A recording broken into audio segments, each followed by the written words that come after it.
So welcome to another set of audio lectures for Psych 320, Industrial Organizational Psychology. We're going to get right to it. So basically I'm wanting to start talking about both the then and now of IO psychology. So what is IO psychology? Again, the application of psychological principles and theories to the workplace.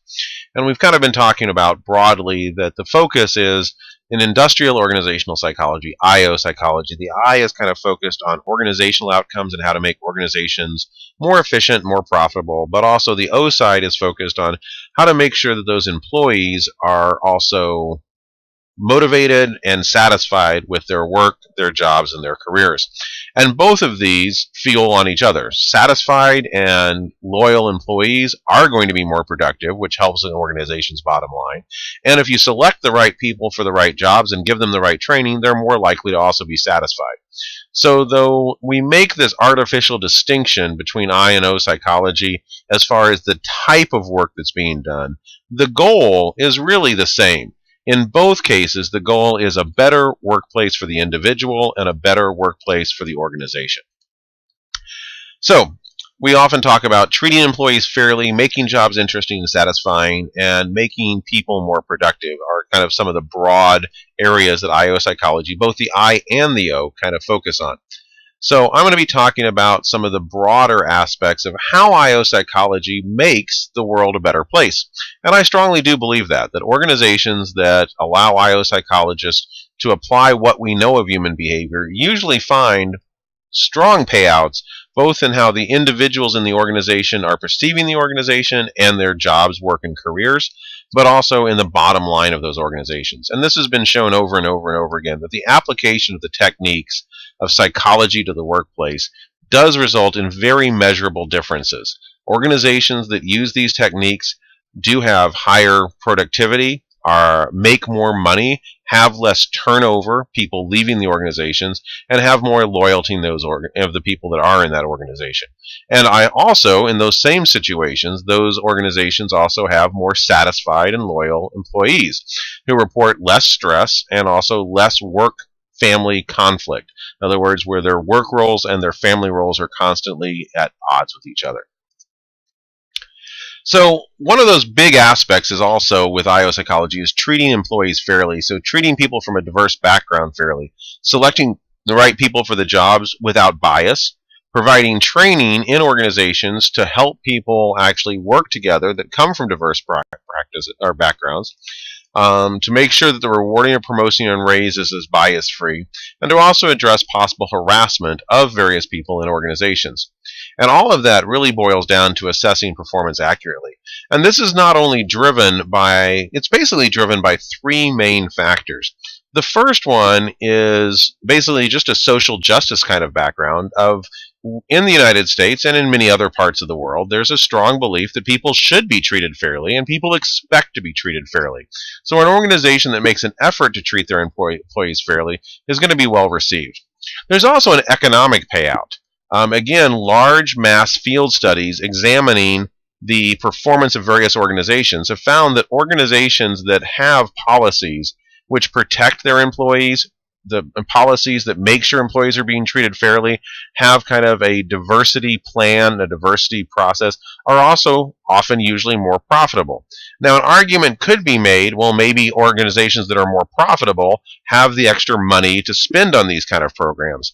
But we also find that when organizations have been fairly stable in how much they're worth and how much money they're making a year and start using these kind of initiatives, making sure there isn't unfairness in their selection process, their training process, and how they reward their employees, we also generally see a sudden uptake in their profitability and in their production.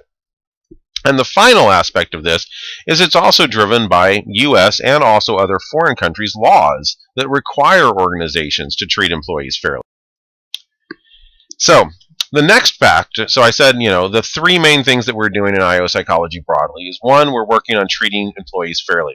We're also working on making sure that the jobs they actually do are more interesting and satisfying. So a lot of IO, especially organizational, the O side, really focus on designing jobs that people will find more satisfying, basically creating good work, safe and efficient work. Now, this tends to be more on the O side, but this is another good example of how the industrial and the organizational kind of work hand in hand. In order to design a job that will be more satisfying, the first thing you need to know is exactly what does that job entail in the first place, and what is the core work aspects that have to remain the same in that job. And the kind of industrial organizational psychologist that would do that kind of work is actually an I-side psychologist doing a job analysis. So it's also about trying to figure out how to design jobs to where they're not only interesting, but they're almost self-motivating, that people want to do that work. And also creating teams that work well together. So again, making the work more satisfying and more interesting, how to make teams that work really better, and how to combine diverse talents on those teams. The final broad thing IO psychology is focused on is helping people be more productive. So both organizational psychologists, again, fueled with information gathered by industrial psychologists, can work on designing work patterns that enhance efficiency. Also, this is an area where you might find human factors psychologists working too.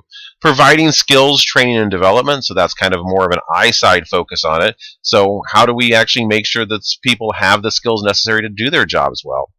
To help to meet the challenges of competition. So again, maybe redesigning organizations or redesigning jobs to make an organization more productive. And also, if an organization has to actually either downsize or merge, how can you get past that shock to the system quickly? Now, all of these are really important organizational questions. And again, the idea of industrial organizational psychology is using research and studies to determine what is the best way to get to these goals. So what do IO psychologists do? As I said, they look at selection, so how do we actually get people in organizations? They look at training and development, how do we actually train people once they're in the organization? Organizational development, how do we structure organizations to work better? Performance appraisal, how do we actually measure performance to make organizational decisions? And finally, the quality of work life. How do we actually make sure that once people are in organizations, they are actually better because they're in that organization, that they have good work, they're doing a good job, which leads to a good career.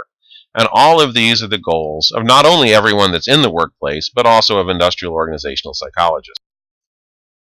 So I want to finish up with this particular lecture just focusing on how IO psychologists are trained. So as I mentioned, PSYOP is the Industrial Organizational Psychologists professional organization, and it does publish guidelines for doctoral training in IO psychology, which means that when you find an IO graduate program, they are very similar across the United States. And also even IO programs in other countries. And that's because there is an organization that is kind of not necessarily policing. There's no requirement that an industrial organizational program follow these guidelines. But if they didn't, it would look suspicious. If you were a student and you saw an IO psychology program and saw they were not following these guidelines, it might seem a little weird. So basically what I'm saying is that the master's programs in IO psychology are producing a very standardized set of skills that are very much been determined to be highly sought after in the workplace. It's one of the reasons that IO psychology has a very high return rate on investment when you get a graduate degree in IO psychology. So the education and training is very much focused on that science practitioner model. There's a set number of skills, both from the I side, selection, legal issues with selection, performance appraisal, but also from that O side, groups and teams, leadership and motivation, and also stress in the workplace and job satisfaction that are a part of all the training programs in IO psychology. If you're interested in becoming an IO psychologist, basically this class has got three really broad purposes as far as I'm concerned. One of them is to introduce you to the particular animal of psychology that is IO psychology. So an undergraduate degree in psychology, one of my mentors actually often referred to it is that a good undergraduate program is like a tour of a zoo. That you spend basically each class, you're getting to look at one animal in this large conglomerate of the field of psychology. So social psychology, you take a class in it. Cognitive psychology, you may take a class in it. IO psychology, you take a class in it. And you learn generally what it means to be in that field, what kind of work is done in that field, what kind of theories and research is done in that field. But you are basically just you're getting to see the animal and take a look at it. You're not really getting to learn much about it. Going beyond the bachelor's in psychology, if you decide to go to graduate school, is when you start to really study the one animal that you're interested in. So I'm introducing you to the animal that is IO psychology. In my head, I think it's a polar bear, because I like polar bears. Maybe a tiger. But anyway, that's the first goal. The second goal is to provide you with information that hopefully you can apply yourself to your own jobs, your own work, and your own careers, to where you can try to work to know a little bit about what IO psychology would tell you is the right way to work in a group. What's most likely to work as far as motivating other people if you're in a management position. So I'm hoping to give you some usable skills, some application. And finally, I want to give you your introduction to the science of IO psychology if you decide that you want to pursue this as a career. So I also think of myself as a bit of an ambassador from PSYOP. I'm here to try to convince you that IO psychology may be something to really consider as far as what you want to do with your psychology degree, or even to possibly woo you over if you're taking this class as a 9 psychology major. So, graduate programs in IO psychology are important. You can't become an IO psychologist with just a bachelor's degree. You do need graduate school. Now, unlike other psychology programs, IO psychology mainly is focused at the master's level. So most IO psychologists only have a master's degree, and that can be a big appeal to undergraduates that have just spent 4 years getting that bachelor's. That basically means it's a 2-year training program, and you've got the degree, and you're ready to be hired, and organizations are ready to hire you. You've got the skill set. Now, some people will go on for the PhD, either from a master's program or directly from an undergraduate program, but really the difference in the master's versus PhD is whether you want to go into academics or not. Academics do require the PhD, or if you're wanting to become an independent consultant or to have more autonomy or control over your career. So the PhD, even in the practical world or the practice world of organizations, usually does result in higher pay and sometimes results in kind of quickly being promoted into a leadership role because of that additional education. A lot of organizations like to be able to say that the person designing their training has a doctorate. But it's certainly not a requirement. But you definitely do want to consider what it takes to get into a graduate program, and I'm briefly going to go through those here. Consideration includes GPA and GRE scores. If any of you are interested in continuing on and thinking about going into a master's field with IO psychology, I definitely suggest sending me a post on one of the discussion boards or emailing me, and we can definitely talk a little bit more in detail.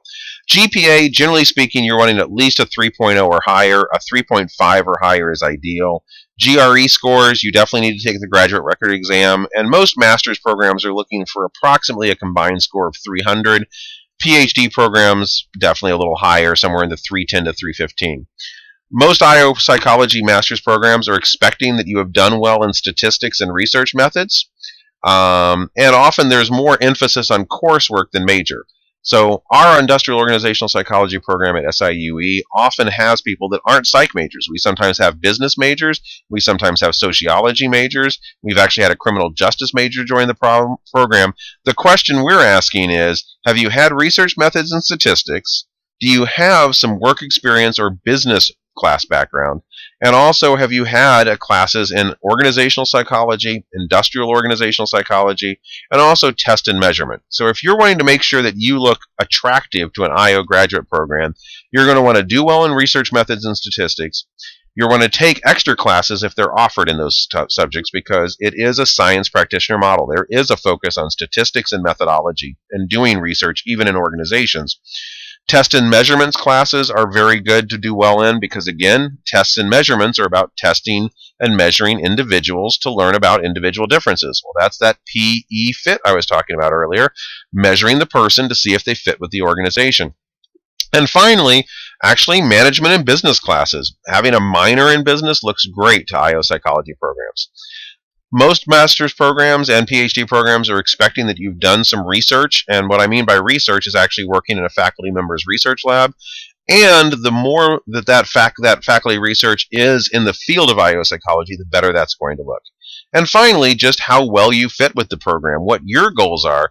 Different IO programs have different focuses. Some of them are very focused on creating more scientists. In other words, faculty members, academics. Some of them are more focused very much on just creating practitioners. So each one, though it's going to have similar training, will still have different focuses, and that's something you'll need to look into as you continue to think about becoming possibly going into a graduate school in this field.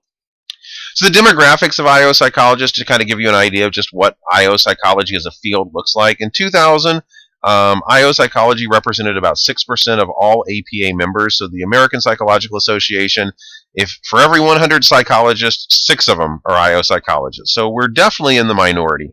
Most APA members are either clinical or counseling psychologists, followed by social psychologists, followed by cognitive psychologists. We're a small part of that group. That number really has not changed much in the last 10 to 14 years, though definitely more and more master's level IO psychologists are being educated. It is a growth field. There is a demand for IO psychology, and a lot of those master's students do not end up becoming a member of APA, and some don't even become a member of PSYOP. In 2009, 42% of IO psychologists in the APA were women, and that trend is starting to move pretty much. It is at about 50-50 right now as far as who's actually getting degrees in IO psychology. So it's a very gender-neutral field right now, which is also good to know. Different fields, if fields are either female-dominated or male-dominated, that actually does start to create some issues with bias within those fields. The field of IO psychology is sitting very nicely at about a 50-50 split.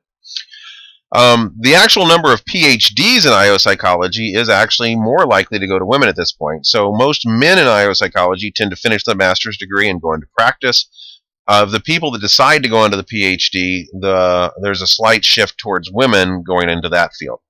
The average salaries of an IO psychologist, and this is all IO psychologists, so in this data is everyone from someone that just got their degree to someone that's been working 20 years in the field. But the average in a PhD in IO psychology across the United States is approximately $100,000, and a master's is about $75,000. Where do actual IO psychologists work? Almost an equal split between private organizations, so that means working in organizations like Foot Locker, like Microsoft, like Monsanto, all of which hire and have a lot of IO psychologists working with them. About a third in academics in various settings and fields. And I want to make a note that most of those academics are also still doing some private consulting. And about a third are consulting. They're either working as individual consultants, in other words, they're self-employed, or they're working for a company that the only thing the company produces is industrial organizational consulting for other organizations. And about 5% are in public organizations, and most of those are working either in the U.S. military or the U.S. government. Specifically, the United States government has the Office of Personnel Management, OPM. It is literally the HR department for the U.S. government, and it is strongly populated with IO psychologists. In 2009, the starting income for an IO psychologist, master's degree, somewhere between $55,000 to $64,000 is the typical starting salary of someone with a master's degree in IO psychology. Someone with a PhD, you're adding about $20,000. So the 2 to 3 extra years it takes to get the PhD, long term, is definitely worth of it when you think about the additional income that usually comes with that. Pretty much for the last 2 or 3 years solid, if you do a news search for top 5 careers, top 5 growth careers, top 5 careers that are a good return on your investment as far as education, industrial organizational psychology is almost always on those lists.